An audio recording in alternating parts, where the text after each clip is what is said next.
Bonjour, merci d'être venus si nombreux. Cette saga familiale n'aurait pas existé si mon épouse, présente dans cette salle, ne m'avait pas donné 4 garçons. Tous les 4 ont travaillé dans la société. Olivier l'aîné, que vous venez de voir, est directeur général. Le second, Jérôme, est président de la SAS. Emmanuel, mon 3e fils, qui est également présent dans cette salle, a œuvré aux premières heures pour faire le site FISA.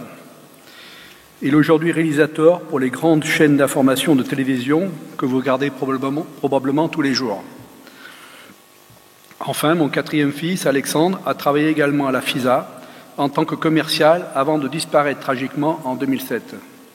À hasard du calendrier, le premier fils de Jérôme, Quentin, a 10 ans aujourd'hui. Nous souhaitons bon anniversaire à Alexandre. Il est tout début en première ligne. Je lui souhaite dans 20 ans de fêter les 50 ans de FISA. J'ai écrit mon premier logiciel en décembre 1973, lors de mon stage d'ingénieur à la Sommivac à Bastia en Corse. Ce logiciel simulait la modélisation hydrologique de l'hydrologie corse pour la construction d'un petit barrage à Porto Vecchio. Ce programme était écrit à l'époque en Fortran sur carte perforée. Ce barrage a bien été construit. En 1980, j'ai écrit le premier algorithme de thermoéquilibrage. C'était à Grenoble. J'ai réalisé cette tâche aidé par Yves Lecoq, brillant ingénieur hydraulicien, et l'équipe informatique de la CISI, Compagnie internationale de services informatiques, qui était basée sur le CNG à Grenoble, Centre d'études nucléaires de Grenoble. Les calculs, les données étaient transmises par modem via le Trésor Transpac de l'époque sur un ordinateur central à Saclay, près de Paris. Les calculs sur ordinateur centraux coûtaient très cher à l'époque, jusqu'à 15 000 € la minute. Il y avait quelques ordinateurs en France. Malgré cette contrainte, il était plus facile et plus rapide de faire des calculs qui, à la main, auraient été longs et fastidieux. C'était l'âge de pierre. Ce premier programme a été recompilé en Pascal pour nos ordinateurs actuels. Il fonctionne encore aujourd'hui en 32 bits. 1983 voit l'arrivée du premier IBM PC. C'est à cette époque qu'Olivier, mon aîné, qui avait 13 ans, accro des jeux vidéo, a eu le virus de l'informatique et a commencé à développer. C'est à cette époque qu'on a commencé la programmation de TurboTH, donc pour le calcul des perditions de bâtiments. Les chocs pétroliers successifs ont nécessité des programmes de plus en plus élaborés pour satisfaire à la réglementation thermique de plus en plus exigeante. En 1985, à Grenoble, création de la société avec la vente des premières licences TurboTH sur disquette 3,5 pouces. On s'est installé à Aix-en-Othe en 1989.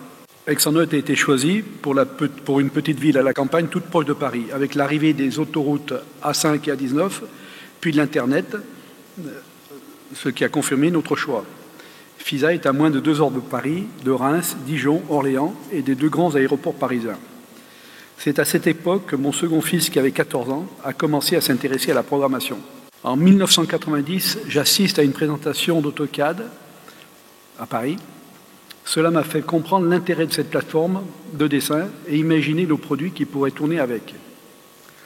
Vous avez à l'écran, tout en haut, mon premier dessin que j'avais fait sur AutoCAD. À l'époque, il fallait 5 jours pour être formé. Il n'y avait pas de vidéo, ni de tutoriaux, comme aujourd'hui sur Internet. Notre premier applicatif pour AutoCAD s'appelait Cadmatic, qui existe toujours. C'est une bibliothèque de plus de 5000 symboles, avec des fonctionnalités intéressantes pour AutoCAD. En 1993, création du premier logiciel dialoguant avec AutoCAD, depuis l'extérieur. C'était DocMet. DocMet se traduit en anglais par l'ami de la gaine. C'était un utilitaire pour DocLink, logiciel carrier pour le calcul des réseaux de gaines.